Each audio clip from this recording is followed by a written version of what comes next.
Okay, when I clicked on the You Try It example for example 4, I got the following problem. Now, obviously, if you clicked on it, you might get a different one, but we're asked to minimize this function right here, subject to these constraints. So this one was next to example 4, which is in the non-standard simplex method section, and yet what you might notice is that both of these symbols are greater than or equal to. So we actually could think about this as the dual to the standard maximization problem and use the transpose like we did in an earlier section. But because we're in this non-standard simplex method section, I want to complete the problem that way as well. So what we would do is create our simplex tableau with our variables being y1, y2, and then we're going to need to add our S1 and S2. So let's talk about those first. I should have started with that. So we need to write our 4y1 plus 5y2 as an equality. So as it is written right now, we know that this expression is greater than or equal to 200. So it might be too big. It might be bigger than 200. So if we want it to be equal to 200, we have to subtract off. This is going to be not the slack variable, but instead the surplus variable. But we're subtracting off that S1. Likewise for our second constraint, which is greater than or equal to 30, right? So it might be bigger than 30, so we have to subtract off that surplus S2. Okay, so now we go to our simplex tableau, right? And so for y1, we've got 4, y2 is 5, -1 coefficient, no S2s, and then this is equal to 200. And then likewise 1, 3, 0, -1 equal to 30. And then below our sort of dash line, we have our objective function. So that has a coefficient of 5 and 4. And remember, we dropped the z column at this point. Okay. Actually, it would have been a w column, sorry, for here. Okay, so we look at this and we can write down the basic solution. So the basic solution is going to be y1 is going to be 0, right, because we have all of these different numbers in here. Y2 also has to be 0. That forces S1 to be -200, right? Because negative S1, what would really happen here is we'd have 0 plus 0 minus S1 equals 200, right? I'm going to write that 0 plus 0. This is the first row is now giving me this. So now S1 is going to be -200. And then the second row, because I have y1 and y2 both 0, is 0 plus 0 minus S2 is equal to 30. So S2 is equal to -30. And so we have negative slack variables, right? So this is not feasible, right? Not a feasible solution. So what we have to do is take care of the fact that we have these negative surplus variables. And so I'm going to choose, let's say, S2 because S2 is negative. Okay, and so I'm going to notice that S2 is negative. So I'm going to look in this column right here. It's S2 column, okay? And notice that the only non-zero term in this column is the -1 right here, right? So we're looking at this term right here, and so we choose any positive term in this row, excluding the 30. The book suggests you have some sort of systematic approach to it, so I'm going to choose the 1, and so that makes, I'm going to change my color here. That makes this column right here my pivot column. Okay, so once we have our pivot column, how do we decide the pivot row? Well, we look at the quotients. So our quotients here would be 200 over 4, which is 50, or 30 over 1, which is 30. And the smaller of these two is 30. And so actually, the second row, this becomes our pivot row. Okay, so I just erased to make some room, and so now I want to pivot on this row, and so I want this to stay a 1, but I want these two other terms in the column to be zeros. So in fact, the second column is going to stay the same. Sorry, I mean the second row is going to stay the same, which I've written here now. And so now we want to do row operations to get the rest of the rows, I'm sorry, these to be zeros here. So let's look at row 1. What am I going to have to do to row 1 in order to make that first term be a 0? Well, I'm going to have to multiply -4 times row 2 and add it to row 1. And then, so actually you should pause the video right now and do that yourself. So hopefully this is what you got. And then what are we going to have to do to get this term to be a 0? So again, pause for a minute and see if you can come up with the row operation that we need. And hopefully you came up with -5 times R2 plus R1, right? Because we want this to be a 0. So again, go ahead and pause this video and complete the row. So this is what you should have. And so now let's look at what the solution is now. So now that we have our first column sort of adjusted, our y1, right, this one right here would be 30. So y1 is 30. y2 would have to be 0. S1 would end up being a -80, and then S2 would be 0. Okay, right? So we still have a negative surplus variable, so this is still not feasible.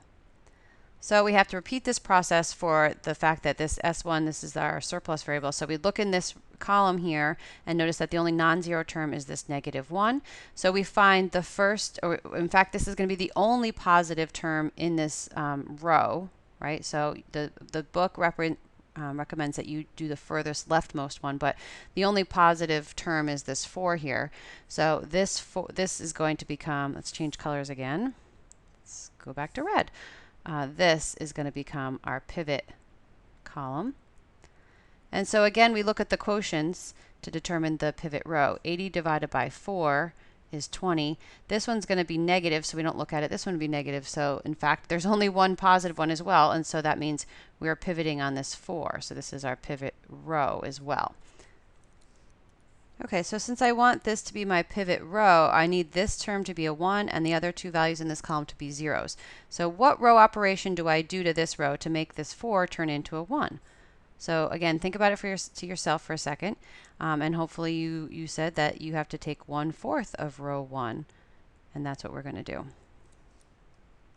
And the rest of the simplex tableau stays the same. So I'm going to scroll down to give myself a little bit more room.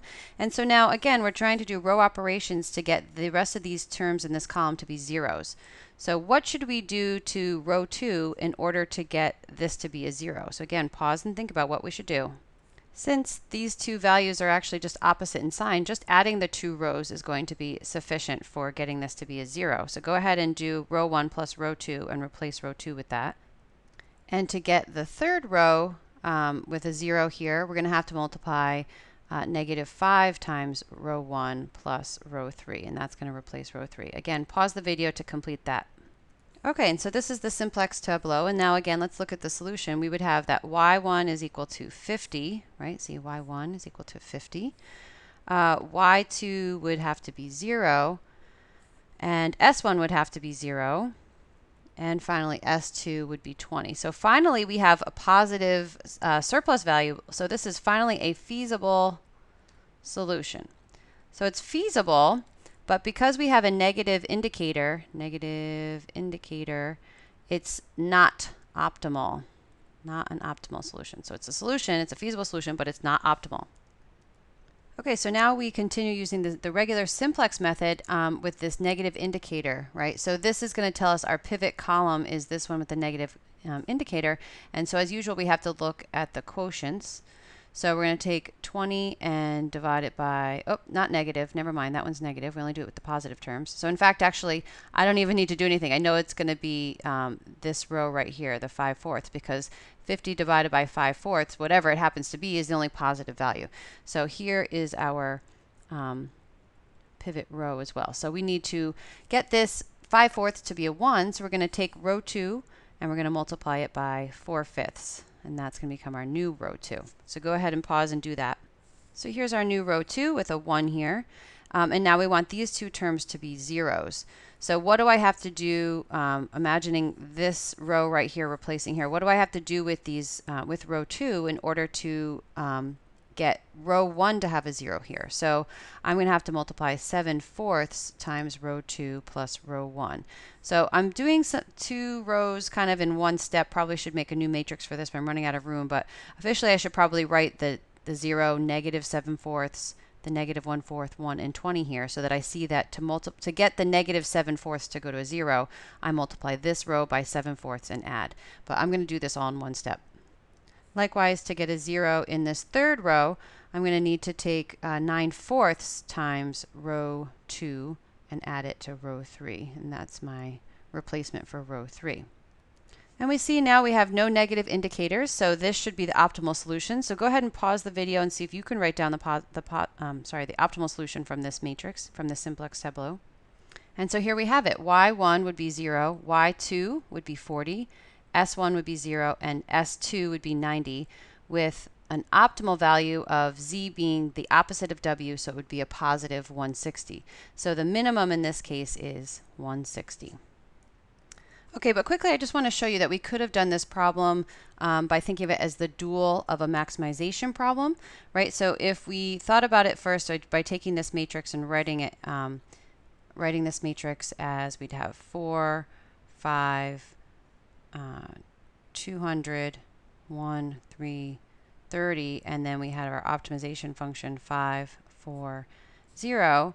If we take the transpose of this, we get 4, 1, 5, 5, 3, 4, 200, 30, and 0.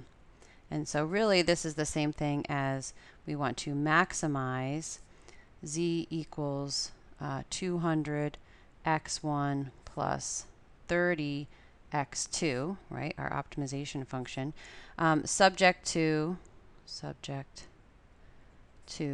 4x1 plus 1x2 less than or equal to 5, and 5x1 plus 3x2 less than or equal to 4, of course still with our x1 and x2 being greater than or equal to 0.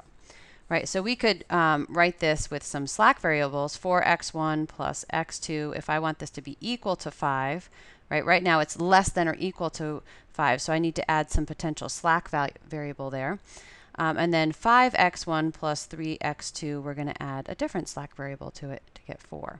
And again, writing this for simplex method, I'm going to bring the x1 and the x2 of my optimization function over to the other side of the equation as well. So now let's set up the simplex tableau. So here's our simplex tableau, and we look at the column with the most negative indicator, right? So this is our most negative indicator. And so we look at the quotients. We've got 5 over 4, 4 over 5, right? And so 4 over 5 is the smaller number, so we're going to pivot on 1. So go ahead and do that first round of pivoting. So first thing we do is just divide that second row by 5.